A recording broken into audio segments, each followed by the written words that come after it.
أهلا بكم مشاهدينا إلى أخبارنا نهار اليوم. وبداية أين سجل مركز البحث في علم الفلك والفيزياء الفلكية والجيوفيزياء هزة أرضية بولاية بجاية صباح الأربعاء على الساعة 1:29، وحدد مركز الهزة ب31 كيلومتر شمال شرق رأس كربون، وبلغت شدتها 3.5 على سلم ريشتر. وإلى حول الطقس دائما، أين حذرت مصالح الأرصاد الجوية اليوم عن تواصل تساقط أمطار رعدية غزيرة تتعدى كميتها 50 ملم على المناطق الساحلية. كما أشارت مصالح الأرصاد أن الولايات المعنية هي كل من الجزائر العاصمة، البليدة، بومرداس، طيف، تيبازا، برج، بوعريريج، بجاية، تيزي وزو، ميلا، البويرة، عين الدفلة، جيجل، قسنطينة، عنابة، الطارف، وسكيكدة، المدية والشلفة.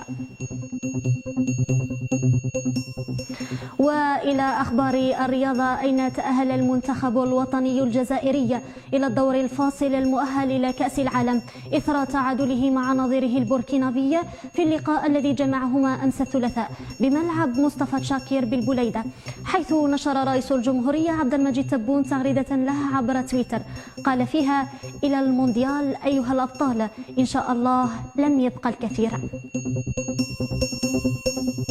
كما هنأ الوزير الأول أيمن بن عبد الرحمن المنتخب الوطني عبر حسابه الرسمي قائلا: هنيئا لمحاربي الصحراء، هذا التأهل المستحق لخوض المواجهات الفاصلة لبلوغ المونديال. أنتم أبناء الجزائر أبطال إفريقيا، وأنتم لها قادرون. شكرا على حسن الإصغاء والمتابعة، دمتم في رعاية الله.